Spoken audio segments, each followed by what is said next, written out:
still have to go do what we do here, and that's helping make wealth real for you and your families and helping you to deliver that same message out to others. So what is that message? We help you increase, we help you create, and we help you multiply your cash flow.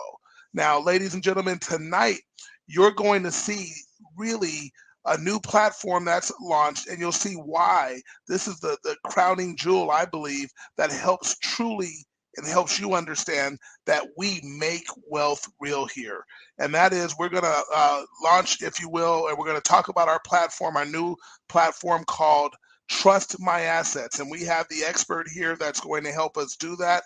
In fact, what I want to do, and what, just so you understand, you want to get everybody you can on this platform. Because when they hear what's possible, when they hear how the money game is being played, and you either are playing it to win or you're being played by the money game, and the money game is some of the obvious ways they play it. You don't even realize it's happening, but you're played anyway if you don't know. This is going to help you be in the know and help you understand. To me, every single person in MWR, this platform is what they're going to strive to take advantage of. And so I'm excited to be able to bring on the person that's going to be our lead instructor that really heads this. This was an amazing happenstance that normally he would never, ever, he has never, ever allowed this to go anywhere to major organizations or companies and things like that, because it's always been passed on through bloodline. But because he not only saw the value and what he could bring to MWR and saw that value, but he saw the value of what MWR brings to its members, and he became a member himself and is building an organization already ranked up to 2-star executive director. But let's talk about our lead expert for Trust My Assets. Let's bring up Mr. Roger Grant. Hey, Adamo, how you doing, brother? Doing outstanding, Roger. I had to tell him that you're out there, you're in the business too, and you saw that, what you saw with MWR. So what you said, I like something you said at the event, something you said to me. You said, now this is my family. MWR is a part of my family. So this information that you're going to kind of share with us, and they'll understand very clearly why this is generally just passed on through bloodlines, but now we are all a part of your bloodline. Is that correct? Is that how we get that information, Roger? Absolutely, brother. True financial information in this country is not taught. It's passed down, and it's generally passed down within a bloodline, and that's where it stays, right? This weekend or a couple weekends ago in Florida, I got attached to a new bloodline. My bloodline just grew. So my mentor poured into me some things that none of us were ever meant to know, and now it's my job to disseminate that to the rest of the family. All right. Well, outstanding. Well, I'm going to get out of your way, and I'm going to let you do just that, because I think people are absolutely in for some eye-opening experience tonight. So, Roger, the floor is yours. All right. Thank you, Dom. Well, guys, look, if you don't take anything else away from what I'm going to say tonight, I want you to understand that there are 2 sets of financial information in this country. 2 sets. And if you make a certain amount of money, you're privy to one set of information. Doesn't necessarily mean that you're going to get it, but you have a shot at getting it, and everything else is offered to the public, right? So what I want you guys to understand about trust is this. It's how many of you, when you think about a trust, you think about millionaires and billionaires and trust fund babies, right? That's what we think about. As normal people, we're like, what do I need a trust for? I don't have that kind of money. Well, it's not about millionaires and billionaires and trust fund babies. And the person who has very little to lose, you have some things that you've acquired, you can't afford to lose those things. And what a trust does is protects your assets. It controls your assets so that you don't have the liabilities of ownership, right? So it's a guy with a home that has $50,000 worth of equity that he wants to protect that needs a trust. It is the person with, maybe a substantial amount of cash in the bank, $30,000, $40,000, $50,000 in the bank that you want to protect. And here's why. That millionaire, billionaire, if he loses everything, he's got the contacts and the resources to rebuild it and get it back. The guy who just has his home or just has a bank account with a little bit of money in it can't afford to go get into a car accident and have all of that at risk over something that happened in an instant that was a complete accident.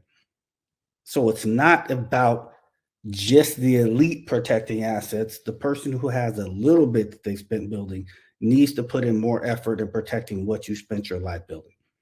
All right, so let me give you a little background on me. I'm not going to give a deep background like I gave at the convention, but I was in the mortgage business for about a decade, right? And in the mortgage business, I managed to start making money in my second year, and the IRS hit me over the head for about $50,000 in taxes, right? My CPA told me what I needed to do to keep the IRS from treating me like that, right? I ended up buying a $650,000 house. I didn't have any kids at the time, right? I ended up getting into an insurance policy that was $1,200, and I ended up buying a Cadillac Escalade that was about $1,100 or $1,200 a month in payment. And I already had a Cadillac Escalade. I did not need a second Cadillac Escalade. I didn't need a 5-bedroom house. I didn't need this monster insurance policy. I didn't need those things. What I needed was to keep the IRS from abusing me and taking what I was building, right? So I did all of those things, right? And then I ended up in a custody battle for my daughter right in the middle of all of this. And that cost me a ton of money. So long story short, I fought through all of this, right? Got everything paid off, got full custody of my daughter. And about 3 months later, the mortgage meltdown happened. And I had nothing left to survive it because I followed that other set, the 2 sets of information, right? And my CPA was no slouch. When I met him, he had just built a $10 million house in the Silicon Valley. He was no slouch. And he gave me the best information that he had, but it wasn't the best information there was, right? So what I want to do is we're going to jump into a little slideshow presentation. And then we're going to have a conversation about trust, just because I want you guys to become familiar with this conversation, because it's for everyday people. It's not for the elite alone, I should say. So what are we doing here, folks? We're here literally trying to separate ourselves from the masses. That is what MWR Financial does. It takes you from being that person who's allowing the IRS to take too much money out of your check every month to recouping that money, right? To having a good credit score, to living a debt-free life. These are the things that the masses don't do. And so we're already in a place of separating yourself from the masses. So when it comes to this conversation of trust and protecting assets and taxes and things like that, we're going to separate ourselves even further from the masses, right? That's the goal, is to not be them. And here's why. For you Bible believers out there, this is one of my favorite passages of scripture, the narrow and the wide gate. Enter through the narrow gate, for the gate is wide and the way is broad that leads to destruction, and there are many who will enter through it. For the gate is small and the way is narrow that leads to life, and there are few who will find it. What that passage of scripture right there is telling me is if the masses are doing it, it's probably wrong. But at bare minimum, we need to think twice about what the masses are doing. What the Bible is telling us, not just spiritually, but in every walk of life, and I'm going to show you this financially, if it's being taught to the masses, we need to be critical thinkers of that type of information. Because there's 2 sets of information, right? And if this narrow passage is set up for them, what are they doing for the rest of these people to cause them to walk through that wide gate? Now, I'm going to put this, and I'm going to use an example of the 401k and your private reserve account for those who've been with the MWR Financial for any amount of time. We are all taught to get into a 401k or an IRA. Your money's not taxed. It grows tax deferred, and then you pay taxes sometime later, right? Well, let's examine that for a minute. Is the dollar going to be stronger today or sometime in the future? If you're my age, you remember when candy bars cost you $0.25. Now they're like $1.50. So your dollars are always going to be stronger today than they are in the future. So why are we giving up strong dollars today for what we know will be weaker dollars in the future? And then let's talk about taxes. They say you pay the taxes sometime later. Okay. Somebody tell me what the tax rate is going to be in 30 or 40 years. Unless you have a crystal ball, you can't answer that question. But here's what we do know that is a fact. The IRS has been in existence since 1913. The tax rate environment that we are in right now is the third lowest tax rate environment in the history of the IRS. And what we have people doing right now is giving up a known quantity for an unknown quantity and calling that preparing for your future, preparing your retirement. That's not preparing, that's gambling. But this is what the masses have been taught, which is why MWR is teaching you about the private reserve account and the diversified cash flow account that allow you to live a tax-free retirement. This is what MWR is teaching, and here's why they're teaching it. Here's why the company is teaching that. It's because true financial information in this country is not taught, it's passed down. And to show you that, I want to talk a little bit about our HBCUs, historically Black colleges and universities. And in the Black community, they are beloved, right? But I'm going to show you how information goes right over our head and we just don't know the things we don't know, right? John Rockefeller started the United States Board of Education in 1903, and Congress let him do that. And then they had to come back in 1913 and do an investigation into what they let this brother get away with doing, because he controlled the whole educational system. Here are the two things that Rockefeller knew, Rockefeller and Carnegie, I should say. They knew that if they could control the entities that put out information, and if they can control the curriculum of those entities, then they can control behaviors, they can control outcomes, which means they can control a whole country. I want you to hear three things that Rockefeller said. You can look these up. These are Rockefeller quotes. The guy who started the United States Board of Education said these three things. Competition is a sin. Number one, I don't want a nation full of thinkers. I want a nation full of workers. Competition is a sin. I don't want a nation full of thinkers. I want a nation full of workers. And he started the educational system with that in mind. So when we talk about information, for example, the Dewey Decimal System, if you think about it, every developed nation in the world learns the metric system for math. What you're going to see when you look at the presentations on MWR, I lost my slideshow there. There we go. What you're going to see when you see the presentation on the MWR website that I put together for you guys is Dewey and Rockefeller were very close friends. And Rockefeller funded Dewey teaching the Dewey Decimal System, which is why we learn that, which is he's controlling that from the grave today. Every other nation learns the metric system. Now, in terms of institutions that put out information, our HBCUs, most people don't know that Morehouse was Rockefeller's pastor and his business partner. And Spelman was his wife's maiden name. These are two of our most beloved of HBCUs, but we don't understand where they came from. Remember the mindset of the person who started these institutions. I don't want people competing with my businesses. I don't want a nation full of thinkers. I want a nation full of workers. I don't want them thinking. I don't want them competing with me. If they're thinking, they're competing with me. I want them working for my businesses and patronizing my businesses, not competing with me and thinking like me. That's how he started the school system. So this morning I was watching ESPN as I was getting ready to go to a doctor's appointment, and it's Black History Month. And I heard him say something about Spelman College, and I recorded this little clip on my phone that I'm going to share with you guys in a minute.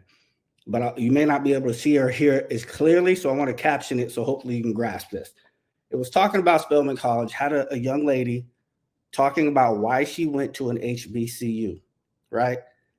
And I want you to see if you can catch behind her the name on the building behind her where she's standing. If we can play that clip real quick. They tell us everything we need to know in plain sight. You don't want to miss that. And the ladies of Spelman College continue to bring it as we continue our HBCU virtual tour. My name is Elizabeth Gowans. I'm a senior history major, food studies minor from Peru, Texas at Spelman College. Going to an HBCU was important to me because I wanted to learn about the multifacetedness of my Blackness and experience true leadership as the student trustee on the Spelman College Board of Trustees and take that out into the world. Spelman College, the maiden name of Rockefeller's wife, Laura Spelman Rockefeller. And this young lady is talking about HBCUs and her Blackness in front of Rockefeller Hall. I mean, come on, y'all. We just got to pay attention. So, folks, here's what I'm going to tell you. There's two sets of information, but they give us breadcrumbs. Everywhere you look, there's information provided to you. Right there, they're telling you, why would John D. Rockefeller's name be on Spelman University? It's because he started the university. But the goal is, as we separate ourselves from the masses and we try to win this money game, we have to be critical thinkers of information and process what makes more sense. And that's what MWR is providing to the public, because they're not going to teach it in mass. So guys, here's what the deal is. It's not about how much money you earn or how much money you save. It's about how much money you keep and spend generationally. What I want y'all to really focus on is when we're talking about a trust, we're talking about establishing generational wealth. We can make wealth real today, but can we get it to the next generation and the one after that? Because the Bible says a wise man leaves an inheritance for his children's children. How do we pull that off? Because most of us end up in probate or legal situations that prevent the next generation from inheriting what we spend our life building. Without a trust, it's very difficult to establish any kind of a generational legacy plan. So let's talk about the IRS real quick. The IRS was created in 1913, as I told you guys a little while ago. The other thing that happened in 1913 was the Federal Reserve Bank, which nothing federal about the Federal Reserve, was created in 1913. So once they got their bank in place, then they put their collection agency in place. The IRS is not an informational organization. It's not their job to educate you on how to prevent them from collecting, because that's what they do. They're a collection company, right? So once they got their collection company in place, these are the laws they passed from 1913 to 1916. They passed 4 laws. The income tax law. No, there was not an income tax law in America before 1913. They passed the probate tax law. Almost all of us know somebody whose family's been caught up in probate and their assets eaten away by the court system because they didn't have a succession plan, a legacy plan. They passed the inheritance tax and they passed the estate tax. Now, the other thing that happened in 1913, aside from these laws that they passed, was they created 2 tax forms in the beginning. 2, a 1040 tax form and a 1041 tax form. 1040 is one that we all know because we've all filed it.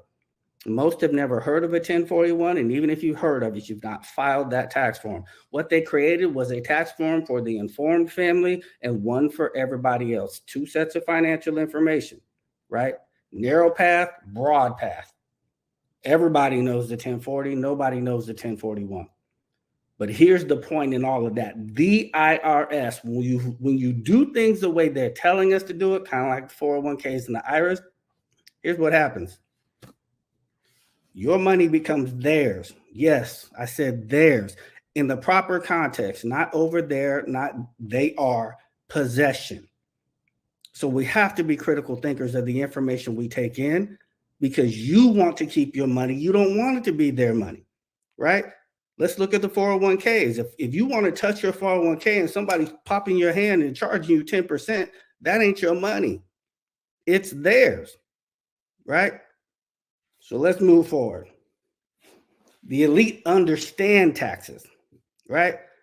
Here's what they really understand. There's 2 things that the elite really understand. 1, they understand which tax form to file and which one not to. And they know how not to be liable for the taxes in the first place. That's it. Nothing real deep. If you can accomplish those 2 things, you can put yourself in a whole lot better tax position. So we've been talking about information. We've been talking about assets. We've been talking about taxes. I'm going to give you some information about taxes that I'm sure most of you never knew. This is Florida versus United States. United States Supreme Court. It says the income tax system is based upon voluntary compliance, not distraint. I'm going to say that again. The income tax system is based upon voluntary compliance, not distraint, which means you had to opt in and they can't force you to opt in, but nobody ever knew that they were opting in. And most of us don't even know when we opted in. And I'm going to tell you now, when you got your first job and you filled out a W-4 and you agreed for them to take taxes out of your check, you just volunteered. And you can't unvolunteer. You're not getting off the IRS tax rolls once you volunteer to be on them, right? So it's voluntary, it's not by distraint. What else does the court have to say? The word income is not defined in the Internal Revenue Code, U.S. Supreme Court, U.S. versus Ballard. The word income is not defined in the code. Y'all, what do we pay taxes on? How you going to tax me on something you cannot define in your own tax code? But it gets worse. IRC 26, Internal Revenue Code, Section 26, Title 6201, only provides authority for the secretary to assess the tax, not the income. So hold on. We pay taxes on the income. The IRS is assessing the tax, but they cannot assess, in their own handbook, they cannot assess the income, which they cannot even define, but they have us volunteering into a system where they can't define it and they can't assess it. Right, that part. The information that we receive, y'all, we have to be critical thinkers, and we got to dive deeper than what they're giving us, because they're not going to give us that narrow path. They're going to lead us onto that broad path that ends up in destruction, and that's what happens to us financially. I'm going to read this to you. This is a court case from the I think it's 1997 in Denver, Colorado, the 10th Circuit Court in Denver, Colorado. Out of that court case came this discovery from the Handbook for Special Agents for the IRS. It says avoidance of taxes is not a criminal offense. I'm going to say that again. Avoidance of taxes is not a criminal offense. You know what is a criminal offense? Evading taxes. Evading and avoidance is not the same thing. When you volunteer for that system and then you just decide, I'm not going to do it anymore, now you're evading. But their handbook says avoiding of taxes is not a criminal offense. Any attempt to reduce, avoid, minimize, or alleviate taxes by legitimate means is permissible. Let's break that down. Reduce, avoid, minimize, or alleviate, right? When the next word say by legitimate means there's a way to legitimately reduce, avoid, minimize, or that last word. What does word alleviate mean? There's a legitimate way to alleviate taxes. How many people ever told you that? Why are we walking around scared of these people? Their own handbook is telling them that they can assess the income, and avoiding tax is not illegal. We just got to understand the language and the systems that are in place with those two tax forms that we told you about in the beginning. There's a system that they created to help them avoid the laws that they were passing. Here's what Rockefeller said. This is Nelson Rockefeller, the grandson of John D. Rockefeller, the one whose name was on Spelman's building, right? And Nelson Rockefeller was also the former vice president of the United States of America. And here's what he said. He said, the key to success is to own nothing but control everything. If you listen to Robert Kiyosaki says the difference between rich people and poor people is poor people want to own things, rich people don't want to own anything. But what are they actually saying? How do you pull this off? So I'm going to explain that to you real quick. Then I'm going to give you a quick overview of how we deal with the tax situation. And then we're going to jump into a conversation. So the key to success is to own nothing but control everything. The only way you can have full control over assets with none of the liabilities of ownership is to be a trustee in a true trust contract, an irrevocable, complex trust contract. If you are the trustee, you control those assets, but you have no ownership liability. And that's exactly what Rockefeller is talking about. but he's dropping breadcrumbs. Like I said, they give us information everywhere. We just got to understand the language. My job is to decipher that information, to make the language more clear. So let me show you how that information right there can deal with the tax issue. I'm gonna give you an overview of what we do for a business. Let's say we have a profitable business, a single member LLC, just one owner. And the business is pretty profitable. They're doing $500,000 a year. They have 300 in expenses. 200 is left over as profit, taxable liability. The owner of that company is going to give himself a K-1, and he's going to pay personal income tax on that 200,000. He's going to try to write that down with the mortgage and some other incidentals. Going to pay 40, 50, 60 grand in taxes. No way around that, right?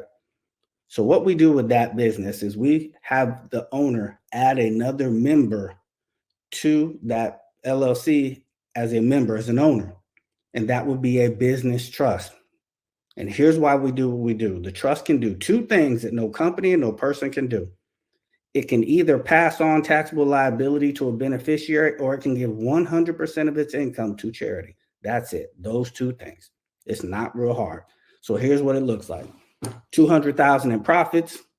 Now the owner sends that on a K-1 to the business trust. The business trust takes that 200 in as income. And now the business trust doesn't want to pay taxes on it, so it distributes that out to the beneficiary, which is a family trust. Now your business just zeroed out. 500 in income, 300 in expenses, 200 passed on the K-1 to the trust, passed to the beneficiary. That leaves zero. You can't get taxes out of zero. Now, the family trust takes in this $200,000 as income. And the family trust has all of its lawful deductions. It may have a mortgage, a couple rental properties. Even putting kids through college can be an expense for the trust. Let's just say the family trust has $100,000 in expenses throughout the course of the year. That still leaves $100,000 of taxable income, right? Well, the family trust can either pay the taxes on that, or the last step in the series of interrelated trusts is a private family foundation. Now, the trust that 100% tax deductible charitable gift to your own private family is zeroed out. It had 200 in income, 100 in expenses. That last 100 was a 100% tax deductible charitable gift. That leaves zero. There's nothing left to tax. Now, that last $100,000 is inside of a tax exempt entity that can invest in anything that is legal and lawful and grow money tax-free legally. And all you have to do, you have one major obligation from the foundation. That is, you must give away 5% of what comes in to charitable activities. That could be your church. It could be the Boys and Girls Club, the March of Dimes, a hospital, a university. Doesn't matter where you send it. This is how you take $500,000, let go of 5K, and it really didn't go to the IRS. It went somewhere you wanted it to go, something that you're passionate about.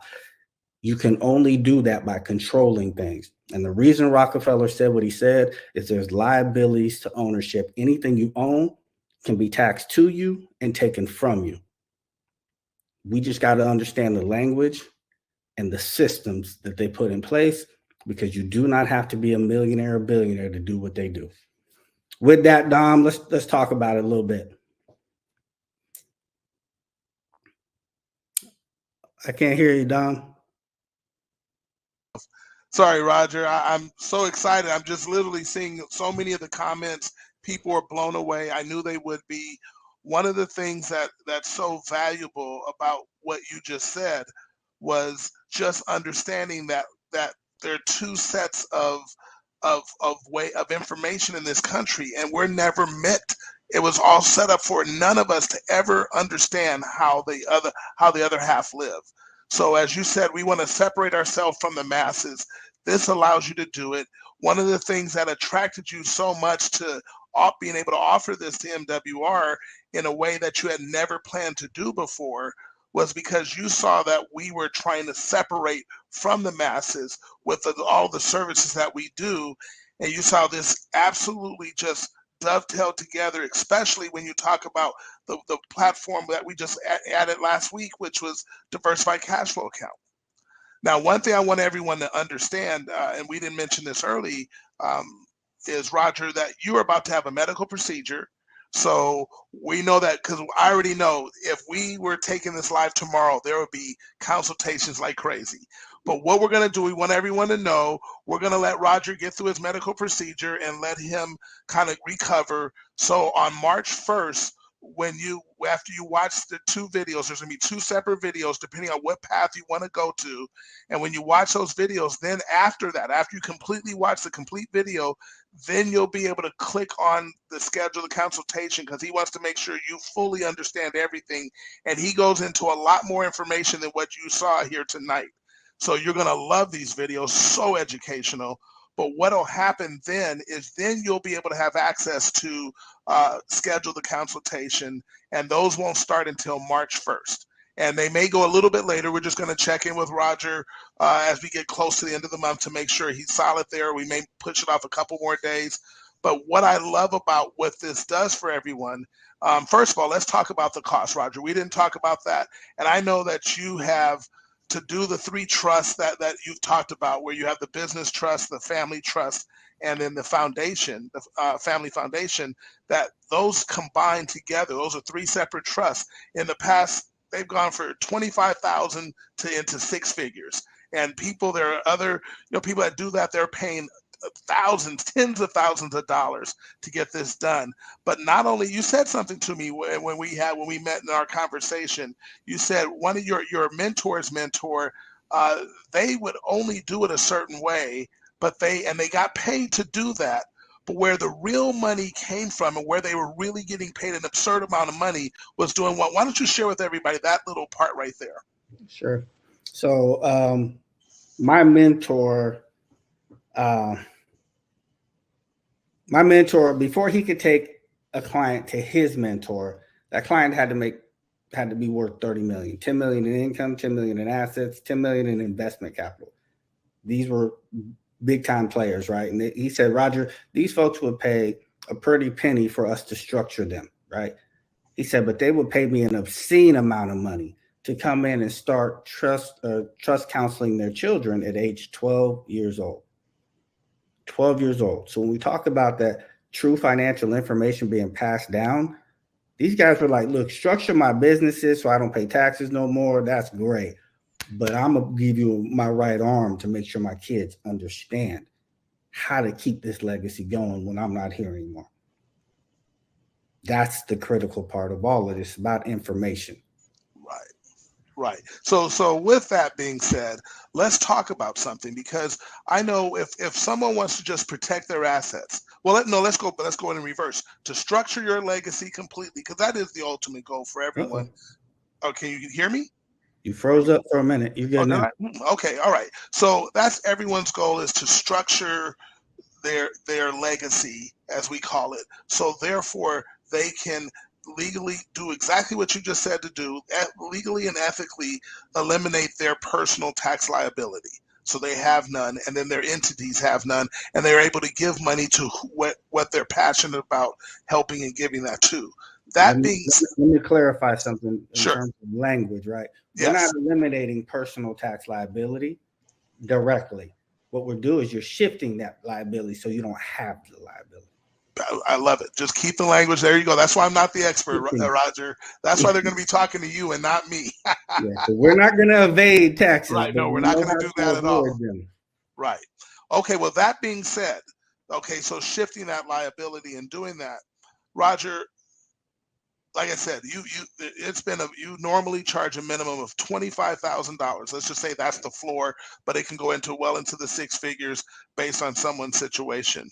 But you did something that was, to me, really, really profound. And I have to thank also our CEO and founder, Mr. Brian House, because he was a part of making this happen. But you said for MWR, which is the only company you will ever do this for. So we have an exclusive environment with you. Is that correct?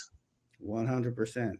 Okay, so you said to do this, so we're not, $25,000 is definitely worth it all day, every day. And we know people have the ability to go build their incomes up to where they can go, hey, we'll write a check for $25,000. Because if I pay that one time and I now no longer am no longer have, and I want to make sure I get the wording right. Give me the wording again in terms of taxes, because if I pay the 25, if I have $25,000 I have to pay Uncle Sam, I'd rather get the trust all set up and structured so I do that one time and never have to do that again. Is that correct? Okay. Yeah. So, but we're not doing 25,000 here. Tell us what's going to happen if we want to go through structure my structure my assets or structure my legacy. That's what that path is called, because there's two paths, everyone, just so you know. Under trust my assets, there's going to be two paths you can take. You can structure your complete legacy, and what would that what would that cost be now, Roger? Half, 12.5. 12.5 for all three structures. 12.5. Eliminating taxes permanently. Did everybody hear that? Now, let me say this, Dom. Yes. That is for fully structuring your business, which will protect assets and give you the ability to avoid taxes, right? Right. Now, to protect my assets, for those that just have access to protect. Okay. Real quick. That's not something that has to be done all at once, right? You were just about to speak about protecting assets. Anybody that has something to protect, you need to have a trust, a bare minimum family trust, right? As you build your income, you can put the other pieces together over time. So, it's not something that 12.5 doesn't have to be done in one day. Right. No, and I love that. I love that you're allowing for that as well. So the other pathway that people can take, and that can start the process, is protect my assets. And like you said, if they have anything that they're trying to protect, if they have a home, if they have a collectibles, if they have, whatever assets they have and they want to protect those, what is the cost to do that? $2,500. $2,500. Now, you know what, Roger? In fact, I want to do this now, Roger, so we can have a real discussion. I'm going to bring on a gentleman that, I'm just going to bring them on quickly because I know I want to look at our time and I want to make sure we get some questions asked. I'm going to bring on our 2-star regional director. Everyone knows him. Everyone sees him. He's on our Monday lives. He's absolutely welcome to everyone there. But Mr. Gerald Parker, can you come to the platform, please? And he's going to come up here in just a moment. The other person we're going to bring tonight, because it's going to be a good discussion. We can ask some questions. Mr. Parker unfortunately lost his stream. He's trying to log back in now.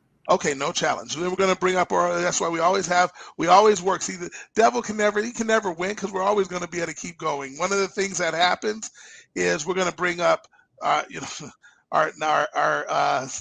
the GTO. That's all I'm just going to say. We're going to bring up the greatest trainer of all time, our #1 income earner, someone who absolutely I know is locked in, because we had to do a little kind of a pilot program, and so he was willing to be that test dummy, if you will, but knew it wasn't a test at all. But Mr. Brian N. Bean, can you join us, my friend? What's up, man? Can you hear me okay? We can hear you well. Roger, good to see you again. What's going on, Brian? Hey, we've been talking every day, man. We've been talking every day, and I just want to let everybody know it's a very simple process, Dom. You asked me, it's a very simple process, man. He's the PowerPoint slides does his knowledge no justice. When y'all get to Roger personally or his team, and you fill out the simple forms, the simple questions they ask, it's like taking candy from a baby. Right. No, it really is. The simplicity of what this system is powerful. So let's do this. You know what, Roger? Let's say I had a trust, because I'll tell you, I've had a trust, but I know typically I was paying $4,000 or $5,000 just to get a trust.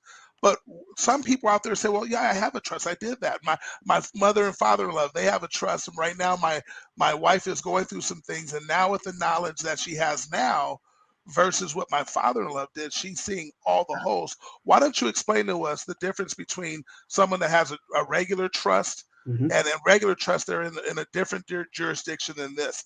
Explain the difference so people understand that. Okay, so attorneys on average will range anywhere from $3,500 to as much as $7,500 for one trust, right?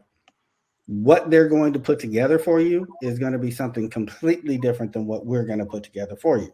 What they're going to put together is 9 times out of 10 a revocable trust, or most of you have probably heard the term a living trust. That's a common term, right?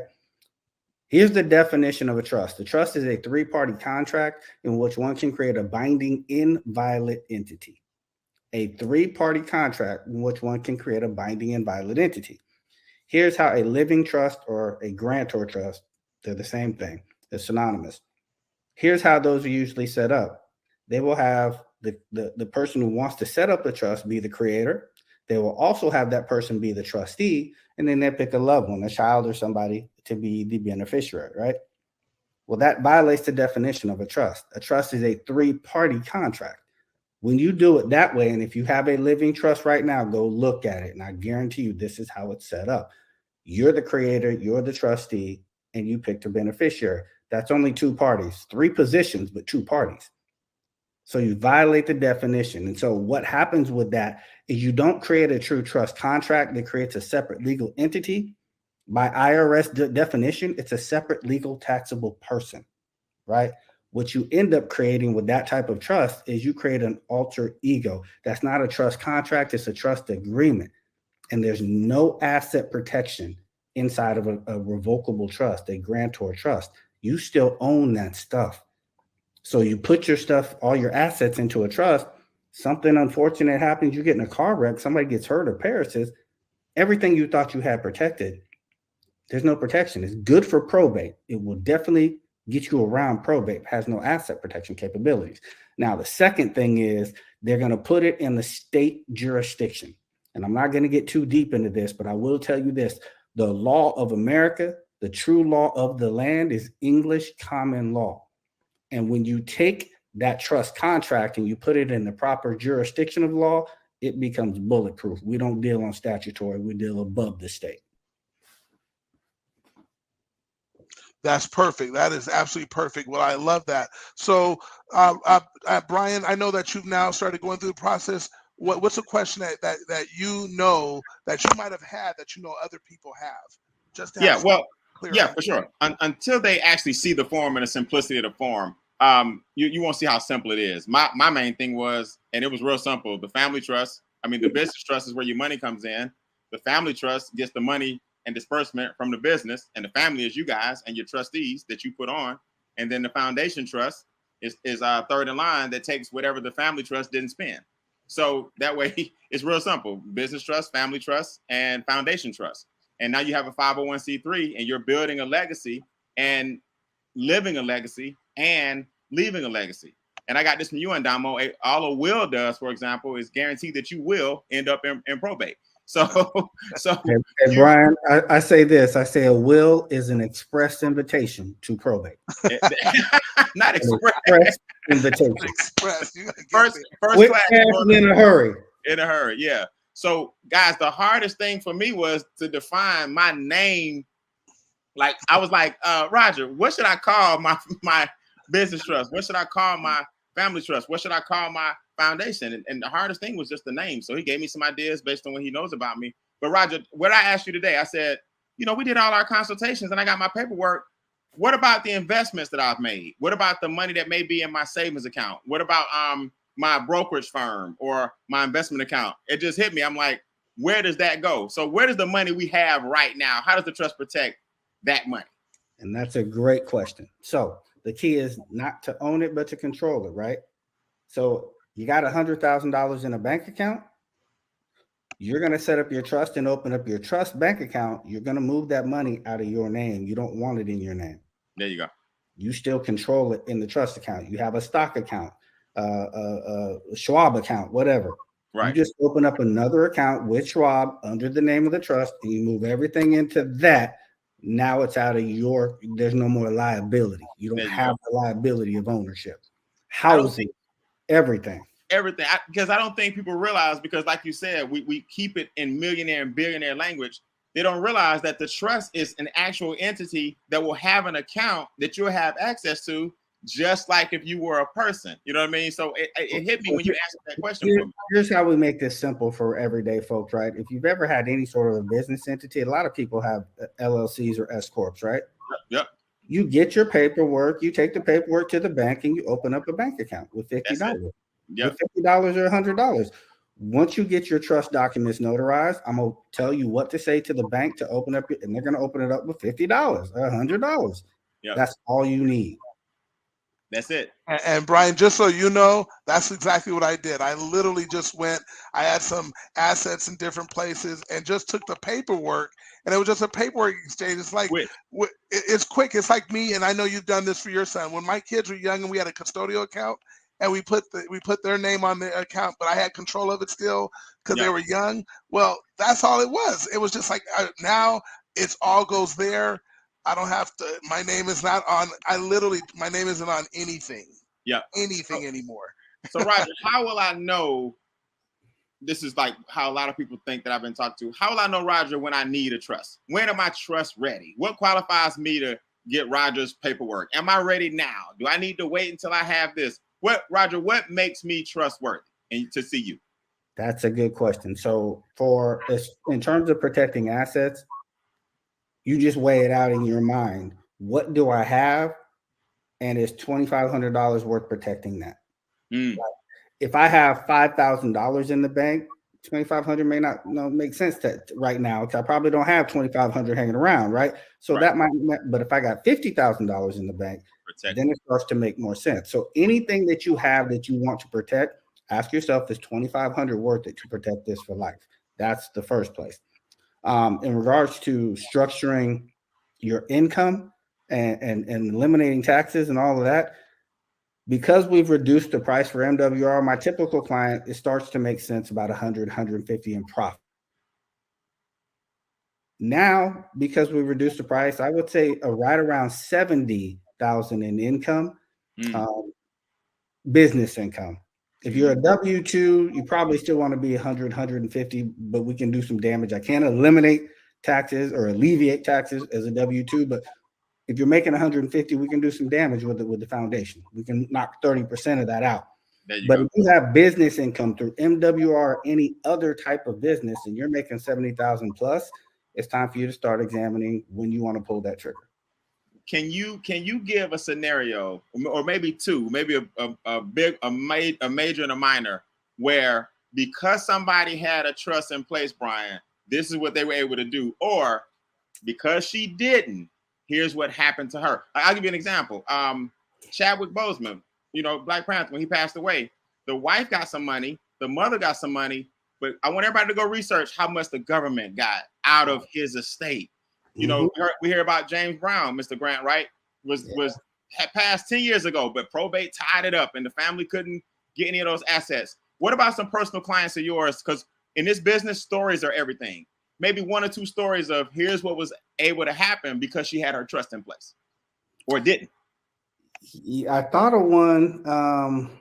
Public figure. Okay. OJ Simpson. Okay. OJ Simpson is still surviving because he had a lot of his assets in trust. There you go. And they couldn't touch it. So that's a public figure. In the 25 years that my mentor just passed last year, but in his 25 to 30 years before he left here, he only shared with me one client that actually had a lawsuit. But here's what happened. This guy owned a business. One of his employees made a mistake that genuinely cost the customer a ton of money.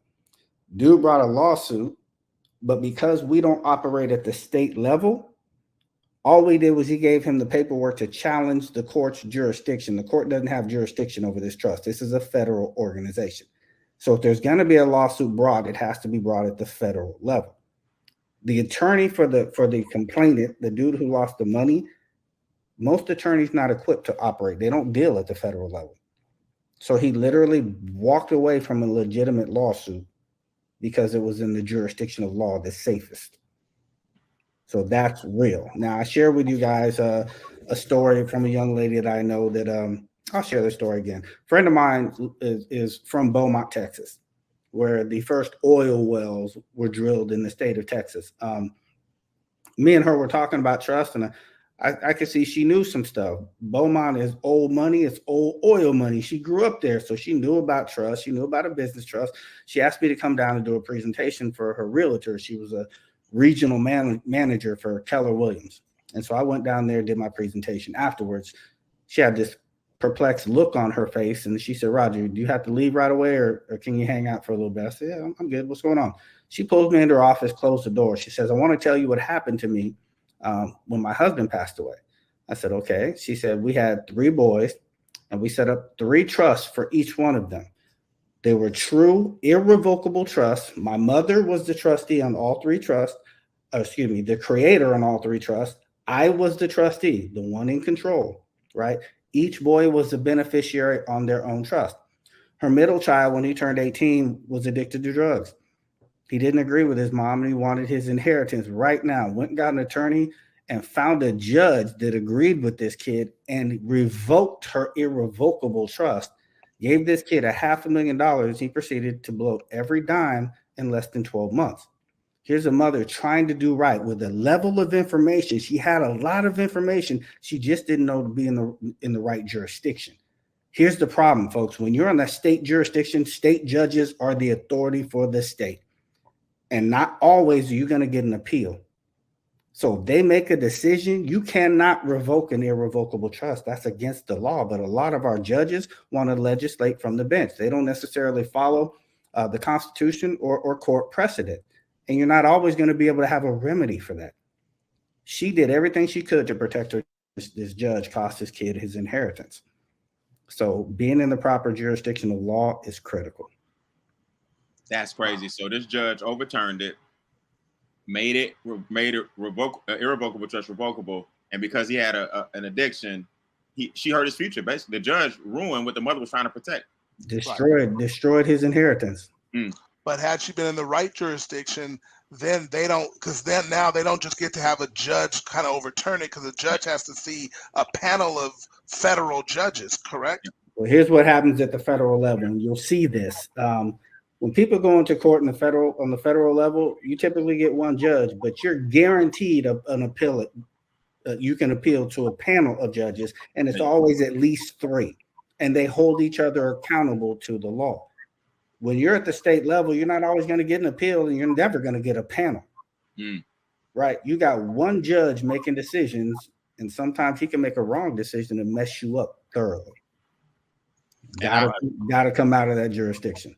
And on a federal level, if you think for 1 minute that appellate judges overturn their friends and colleagues' decisions, it doesn't happen, guys. I've seen it, unfortunately, in some street issues of people I know.